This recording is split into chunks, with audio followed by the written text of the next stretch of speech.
В Национальном музее туркменского ковра в Ашхабаде с размахом прошел выставочный конкурс, посвященный туркменскому искусству ковроткачества. Праздник под названием «Туркменский ковер. Наша национальная гордость» собрал коврощиц со всех уголков страны, которые с энтузиазмом продемонстрировали свое мастерство и верность многовековым традициям. Красота, сотканная из тайн. Именно так охарактеризовали представленные на конкурсе работы как участники, так и гости выставки. Многолетний конкурс стал настоящим апофеозом туркменского ковроткачества, продемонстрировав неиссякаемое вдохновение и самобытность этого уникального вида искусства. Конкурс состоял из 3 номинаций. Первый этап – красота, сотканная из тайн. Участницы продемонстрировали свои глубокие знания в истории национальных ковров и ковроткачества, описанных в книге национального лидера туркменского народа Гурбангулы Бердумухамедова. Ручное чудо. На втором этапе конкурсантки представили подобные сведения о тонкости выполнения орнаментов, их значении, а также об истории их происхождения. Продолжение красоты. Завершением этапа стали сценические выступления участниц, повествующие о древних легендах, традициях и обычаях, неразрывно связанных с искусством ковроткачества. В этот раз участницы конкурса не были одиноки, они пришли вместе со своими сестрами, свекровями и подругами. По 2 представительницы от каждого региона страны продемонстрировали свое мастерство, а победители будут выбирать путем открытого голосования зрителей.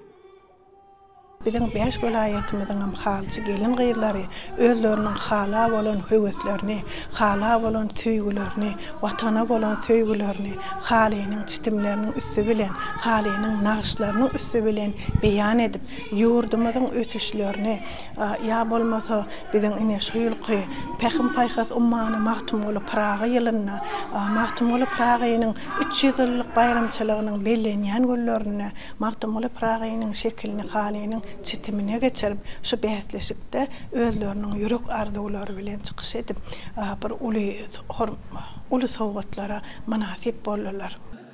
Важной особенностью этого года стало участие иностранных гостей, которые с интересом наблюдали за конкурсом, познавая красоту и самобытность туркменского ковроткачества. Данное событие стало еще одним ярким свидетельством бережного отношения к своему культурному наследию, которое бережно хранят и развивают в Туркменистане. Праздник «Туркменский ковер. Наша национальная гордость» подарил всем присутствующим незабываемые впечатления и заряд вдохновения, а также стал мощным стимулом для дальнейшего развития этого уникального вида искусства.